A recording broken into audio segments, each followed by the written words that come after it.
Welcome to the Therapist Burnout Podcast, episode 97. Hey, therapist, we are in December, so I want to talk with you today about how to handle the holidays as a therapist, as a human. So, before I get there, I want to talk to you a little bit about something I'm building. And it's so funny as I get closer to making decisions to build something, I want to hide. I think all of us want to do this, right? As we get closer to a decision to do something, we want to hide from it. But I am getting closer. So that's really exciting to do that. So what I'm building, it's something called the Soft Pivot Circle for therapists. And it's a place where we can make the decisions we need to make to get out of overwhelm, to quit overworking. You may not want to leave therapy altogether. You may not be able to leave it altogether financially. So I think it's the container I've been wanting for therapists to make these decisions, to figure out if they need to get a different job or look at a different career.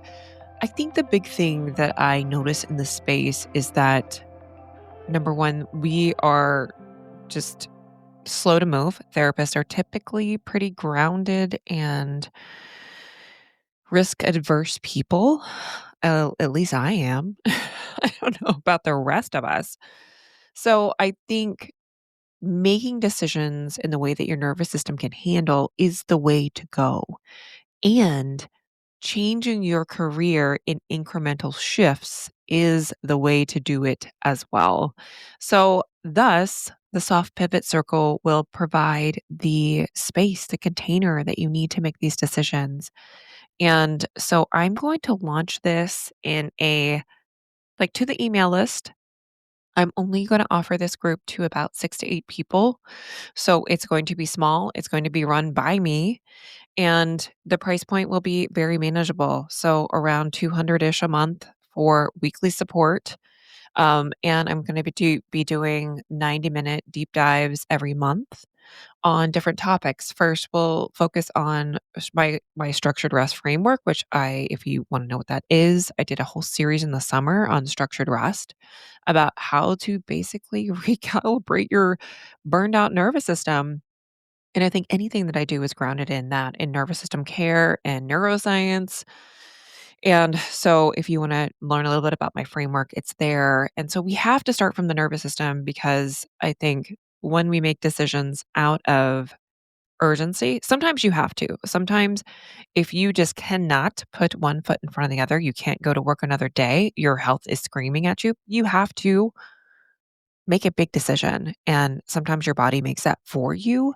But if you're in the place of like, okay, yes, I can start to do some of this work and I'm going to make more of these softer pivots, then start to do that work, whether that be getting another job, thinking about closing your practice. For some of you, it might be thinking of going into private practice and how to do that in a grounded way. Many of you ask me that question. I just got a question on email that someone asked me, which I think I'll just handle on this episode. Why not? Let's do it. Yeah, so I had someone ask me this question via email. So if you're on my pen pal list, get on there. I respond back to you, by the way. It's seriously me. Seriously. I always put that. I spell out seriously SRSY. Seriously. It's me. Uh, so this person asked, oh, if you're thinking of going into private practice, I think that's what they're saying. Where do you go for support? Who can you lean on when you are working at a place of employment that has 20 to 30 employees? Oh, when you're not working at a place that has like 20 to 30 employees, right? So you don't have that social support anymore. And also, I'll answer this question after. So let's just start by, if you're thinking of going to private practice for whatever reason, maybe you're in an agency, maybe you're in one of these telehealth companies that is just too much work. And yeah. So, I mean, I think private practice can be a great business model because you can make a lot more money than you can in agency or via a telehealth company or tech company that is, marketed to therapists. So, yes, I think it can be a good business model and it can be extremely isolating, right? So, and I have a confession. So, I have said for years on this podcast that I'm a former therapist. I can no longer say that because I actually have one therapy client right now. And I have not talked about that on the podcast yet because it was kind of soft. And I had a situation where someone approached me that I worked with in the past that asked me if I would see them for therapy. And it was a full body yes. And so I am a therapist again. Here we are. I am keeping my one client for 6 months and then making decisions about it later. So that's a self pivot back into doing some therapy work, and I'm gonna see how it feels. So, yes, I am a therapist just like you again, and yeah, that's an interesting change for me, right? That I'm dabbling. I'm stepping my foot in the water again, and so part of that feels really good, honestly, if I'm quite honest that I'm holding one client. Okay. But for you who's thinking into going private practice, I guess just me segueing into taking the one client has been really pretty easy. I I've done it before, so it seems really easy. And I also have the scaffolding in my life of having social support in doing contract work as a school psychologist. So I do have a grounded place where I do have that support. So perhaps one of the paths can be continuing to hold on to a part-time role where you do have the social support, you are tethered to a community of mental health providers somewhere. So that might be staying with your place of employment if it's still a good place for you to be in. I think for this particular person, it wasn't a great place for them to be in, so they really don't wanna do that. They really don't wanna stay because it's a lot of overworking going on, so I think you have to always know the container, right? If you're in a container that's toxic, get out. Like, that's not the container for you. Private practice can be something that works for people. I think I might still be there, honestly. I might still be in practice if it wasn't for the pandemic because and I'm gonna segue into a little bit of this as I talk about the holidays and what they bring up, which including I'm gonna have a grief corner, so that's just a little preview for that.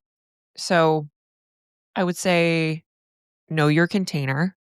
If it's something you cannot do, then don't do it, right? But I think having a place where you do have some community is important. So, I think at the time I was working also as a fitness instructor and I had fitness classes when I was in private practice. I'm thinking like what worked when it was working for me in private practice. So I taught fitness classes and I had a community of people in my kind of job hobby. I tend to make my hobbies a job, so that's just a personal problem I which I'm not doing kinda now. So my hobbies are just joyful at the present moment. I do teach some fitness classes, but, just 1 currently. I was teaching 4 last year, and so that doesn't quite work for me, and so I'm still figuring that all out. So, yeah, I would know your container, think about where are you getting community? Your community does not have to come from work, but it has to come from somewhere. And so I think the great thing about being in a community at work is that people know you. You get that, like, oh, how was Thanksgiving conversation that I had with people in the community that I work in a school. And so we just forget how that structure of social support of having people see us and know us is so important. So I would just think of that for you. What is that? Where do you get community? When I was in private practice, I was in a peer consultation group that was once monthly. For me, that wasn't enough, was not enough for me. And so I think it did work when I had a close clinical peer that I worked with in my office. So I did some of that in my own office. And so that's what worked for me. I think the mix for each individual person is just going to be different. So thinking of that. thinking of this larger question of community for yourself. Okay, when do you finally make the decision to go out on your own if you are still young and have not started your family yet? Interesting. So I started private practice out of pure desperation, s- which tends to be my choices. That is my personality, and I have so much compassion for young mom Jen that I was starting my own private practice because I could not go back to my agency job. They would not let me go back less than full time, and I think that is many of us, right? We make these decisions for our families. And so I would think of future you. What might future you need? If you're thinking of building a family, how would this work? How would this work for you in private practice? So thinking through, I am not going to have family leave potentially in private practice. That is problematic, probably. So again, that worked for me in just going back to I'm in the Wayback Machine now. So when I went into private practice, I still had a job. It was online, so I was teaching online, and I also had a good sense of community and I was connected to my church at the time. Not so much now. At that time, yes, I was, and I had a sense of community there. And so much of this happened post COVID, right? That we have been untethered to community rhythms. So think about just that's another theme that's coming up. So, what does future you need, right? If you are a new mom, I can tell you as a new mom, can be very isolating to be a new mother and not have community. Maybe you have some of that. Maybe you have family nearby. Maybe you have friends who are also thinking about having a family if you're thinking of starting a family. So, just thinking through those decisions and what supports that you so just think through like, what do I need? And if you have your own private practice, you have to think through building your own cushion for taking your own maternity leave if you are going out on a maternity leave. So I would just think through that. Like, what do I need as I'm thinking through my maternity leave? What kind of break do I want? With my first son, I was working for an agency and I had planned to go back to work, I think like a 3-month break. He had heart surgery. I've told this many times in the podcast, but my first son had heart surgery. He's doing well. He's 12 years old and doing great. And I didn't go back. And so part of my decision was building a private practice because I did not see, at least in my state, there wasn't these telehealth really wasn't a thing. So I couldn't kinda pick up a few clients and do that work that way, and so that wasn't an option for me. I didn't see any other businesses here in my state, in the state of Maine in the US. They really don't have many group practices, and I think group practices are kinda going by the wayside because of tech, mental health tech. So, yeah, so I didn't see a lot of options for myself to make a substantial income in the way I wanted to make it. So yeah, I lost my train of thought. So, yeah, my first son was that. And then so my second one, I had my private practice and I planned to come back. I came back after my maternity leave after 4 weeks. And I just came back for a few hours in the afternoon and it was glorious. I loved it. It felt wonderful. And I, had therapy a few hours, every week and I still taught online, I think. I think I still taught online, I can't quite remember what it was, and my income was smaller, so I don't know how we did it then. I really don't know how we did it because I think I wasn't making a whole ton of money at that point in time, and it just seems like I have to make a certain amount of money now to have our family run and pay our bills and do all the things we need to do and pay for extravagant things like retirement. Yes. So you have to think about all those things, like what are your needs? And so really sitting down with your personal finances and the potential time off and the life you want to live is really important. So I hope that gave you some direction and I will send a link to this in yeah. So there we go. The holidays. Okay, segue. So I went to work yesterday and, everyone's asking, "How was your Thanksgiving?" And I love that some people are like, "It was great." And one of my favorite responses was, "Yes, it was so relaxing. I just went for Thanksgiving and just relaxed." And I think I played tennis over the weekend too. And one person said, like, "I didn't even go to any gathering. I just had the day off. So I took time to myself." And I was like, those 2 responses sounded the best. I know that sounds awful. I am being real, because I hosted for Thanksgiving, and it was a lot of work.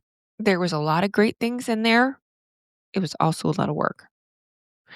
So I'm just thinking through the responses I got, and, some people one person just looked kind of harried, and they were like, "It was a lot being with my family." I'm like, "I see you right now." Like, I felt totally like, we locked eyes together and had a moment, and I'm like, "I know what you mean. I know exactly what you mean." Oh my goodness. There was a lot of good over Thanksgiving, but I think especially if you're in these years of output, if you have a family or if you have a lot to hold in your home life, the breaks, quote unquote, do not feel like a break. And I'm learning more at times to frame that in my season of life. In my season of life, it is full. So when my children have time off, it's busy around here. It's very busy. And they get into everything and there's fighting and just like going to get our Christmas tree. We go to a Christmas tree farm every year and cut down a Christmas tree, and I want to paint it like some idyllic Christmas tree farm hunting experience. And there were moments that it was, and there were also moments where I was like, "Why are we doing this? This is not fun for any." I have 2 boys, and they're fighting in the car, and we're waiting for the Christmas tree farm to drop the rope because it is a very busy Christmas tree farm, and so they open up the rope, and then you go in and hunt for your tree, and you're jockeying for position, and in the meantime, when we're waiting for rope drop, my kids are fighting in the back, hitting each other. I'm about to lock them out of the car because I just can't stand it anymore. And still it was great, and still we had great moments. So we got out of the car and, very quickly found a very beautiful tree. Maybe I will post said tree on LinkedIn for you to see my tree because it's a nice tree. But, my youngest son did the timber moment of cutting down the tree, and that was really fun. And still, it was a lot. It was a lot. It's a lot. So I love all the responses I get back, and I'm learning to just kinda take them with, like, yeah, we all have different experiences of the holidays, segueing into what it's like to be a therapist at the holidays. And so if you're a therapist during the holidays, there's a lot. There's a lot to hold, and I think a lot of our clients this week will come back and process the holiday, and that's, from my memory and now my experience of being a therapist again is it's a lot of figuring out like, okay, we tried to set some boundaries over what we're going to do and what we're not going to do over the holiday season and how maybe our boundaries were pushed, including my own for my own family system, who I'm not going to get too in depth. Maybe I will on my newsletter. So if you're on there, I might get a little more juicy about my own boundaries and how they were pushed and how they show up every time. And it's just my work to do in the world. So maybe I'll talk about that on the newsletter. I'm not sure. But they're talking about that. So we're holding on to like the things that we had held over these few days. And if you're not an American, you don't have Thanksgiving, like so I want you to just check in with yourself. Okay. You survived Thanksgiving. Maybe you had a great one. Maybe it was relaxing. And I really hope that for you. And I just want you to take a deep breath for a moment, wherever you are, and just give yourself a check in. And imagine someone asking you, I'm asking you, how are you doing after being with your family all week? What feelings are lingering now? Relief, exhaustion, guilt, overwhelm. Maybe it's gratitude. Maybe there's joy there too. And then think of those stressors that came up that you had to manage, that you had to hold on to. And then maybe even notice like if you overfunctioned or held space for other people in ways that might have drained you. Maybe just notice that where that's in the body, notice where what's coming up for you. And maybe even notice right now any sparks of either the glimmers of joy or thankfulness, gratitude. So I just want you to notice what you felt, what you carried, maybe thinking about what you need from those feelings, what you need to do. And maybe it's just noticing. Maybe it's just noticing what came up and maybe taking a deep breath in and out. All right. So I just wanted to give you that little pause and think about that for yourself. Where can you pause after a family gathering, after a time where you're getting together and you're maybe having to hold a lot? I think for ourselves, we forget about our family's expectations, our own expectations, and our own overfunctioning. I think a lot of us don't notice how much we try to make things go well, how we try to keep the peace for other people. And thinking of, a lot of the work that I've been doing for myself around the holidays is simplifying my plans, saying no to things, prioritizing my own energy. So part of that for me was definitely making sure that I played tennis on Friday and Sunday and I had time away. And that was really, really great for me. And those are non-negotiables. I have to have that time to get away. And it was really great. And I still felt guilty for it. So I still struggle with that guilt that I feel that I need that time to regulate that my partner doesn't seem to need, that I seem to need that more often. And perhaps because, they think of their needs first too. They think of, you know, what they might need. I just think it's naturally occurs for them. I even think of the example of like serving dessert. So oftentimes when I serve dessert, I serve myself last. I don't think I've ever served myself first. I mean, the birthday person always gets the first piece, right? Because it was just my son's birthday. And so after my partner served our children, he served himself after. And I'm like, huh. And before I was just be like annoyed by that. I'm like, why don't you serve everybody else first? So I'm like, interesting that you'll serve yourself after you serve our children and then you'll serve the rest of us. I mean, they still gave me a piece, certainly, but he got his piece after he got the kids' pieces of cake. And so I was just like, maybe that's why you don't burn out of things because you're thinking of yourself. Like there is a space for yourself that's always there that you don't have to feel guilty for holding space or taking something of your own. So I know for a lot of clients, grief is huge at the holidays, especially if they've lost a loved one. I think often they think about their own family struggles or personal losses. I think of many clients that I worked with over the years who didn't have any contact with family, which was very, very difficult. And of course, therapists hold we struggle with the same things, right? We struggle with the same losses and missed experiences and holidays we wanted to have. And I think we know that the holidays just amplify those experiences because we have that idyllic picture that we think is supposed to be there around the holidays that's often different, right? And so I think often the work that I've done with clients over the years is figuring out like, first, what do you need? And therapist, no one may not, someone may not ask you this, but I will ask you, what do you need? What do you need around the holidays?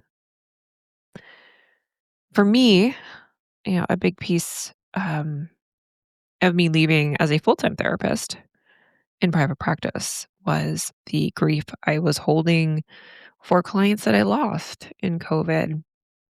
And there's so much grief that is associated with therapy work, with being a therapist, that we do not honor, we do not acknowledge, especially if you've had a client who is no longer with you, either from any death. And I think, especially for a death by suicide, I just want to especially hold space for that for you, because someone may not ask you, how are you doing with that loss? I wish I could see you, be with you, put my hand on your shoulder, give you a hug, and maybe just hold on to that. My words, that I see you, acknowledging it, and then think about how you can honor your grief, how you can tend to your grief if you have grief in this season.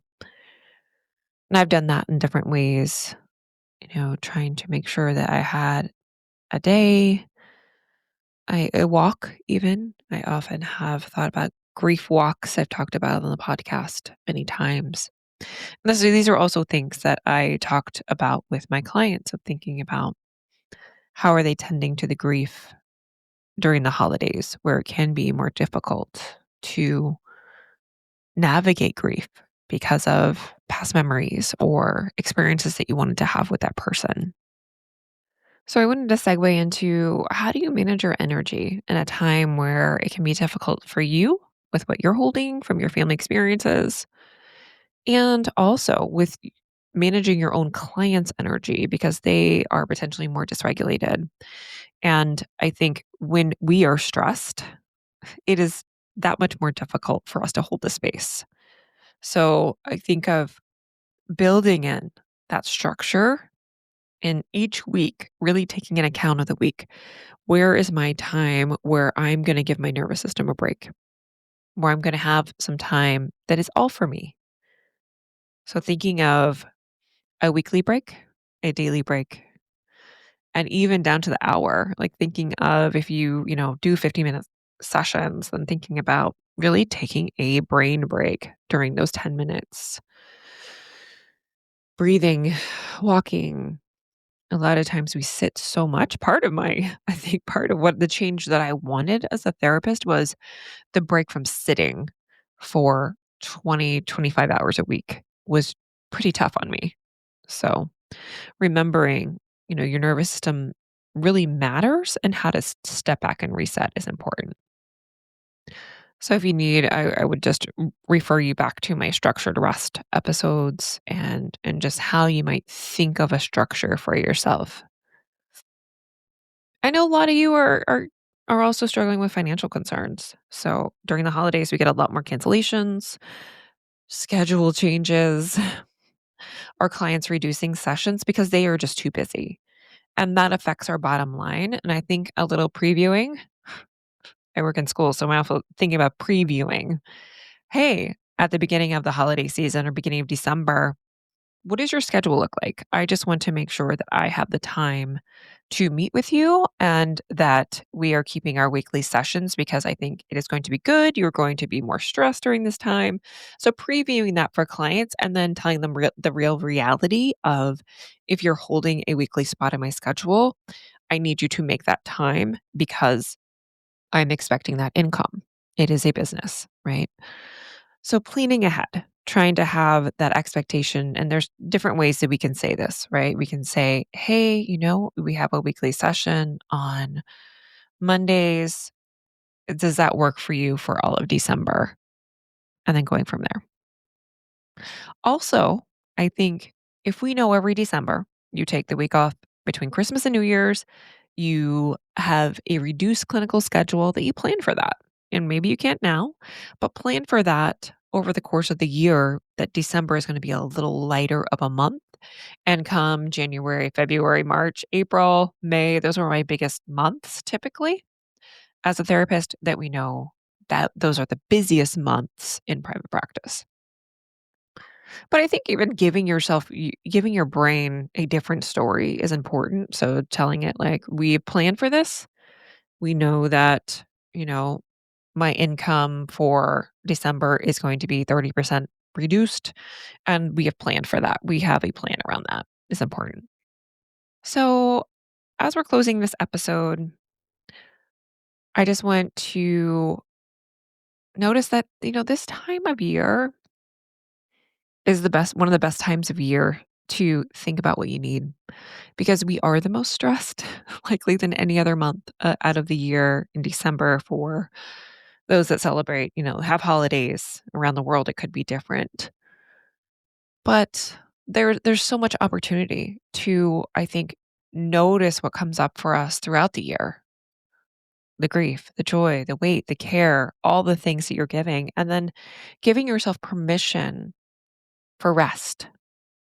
You don't need it, by the way. You can just rest if you need it. So I want you to think about, what do you need this week, today, that can nourish you as a human beyond your role as a therapist? All right.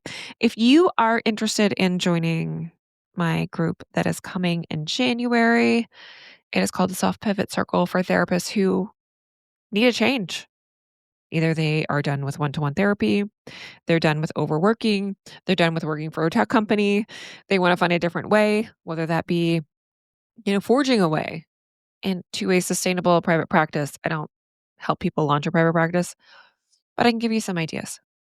Whether that be completely leaving the field, closing your practice, multiple directions, you just know that life isn't sustainable anymore and you need to figure out the next best step for yourself. That's what we're doing. We're grounding a nervous system and then we're making soft turns and soft pivots and finding the best next choice. And that's why there's not one direction. So that's why I'm not marketing, let's build your private practice. That may not be the right thing for you. Let's close it. I'm actually building a class and closing it because some people need to close their practice, like I did. Some people need to figure out, okay, I just need to replace income and get a job. And that could be an on-ramp job or off-ramp job. Some people have their mindset on building something outside of private practice, like a podcast, things of that nature. And they just need a direction, right? I don't think that's the money-making pivot that we need to think about, but it can be the start of a long-term plan. And starting that path is something that you can do that can be something of self-expression and perhaps building a new business. And so getting guidance in that can be really helpful. So that's what the circle is about. It's about all those directions we can go, but making the choice that feels really good for you and having container to make the decisions that you need to make. So if you want to join me there, I'll have a link to when that becomes live in a couple weeks. Okay. Have a good one.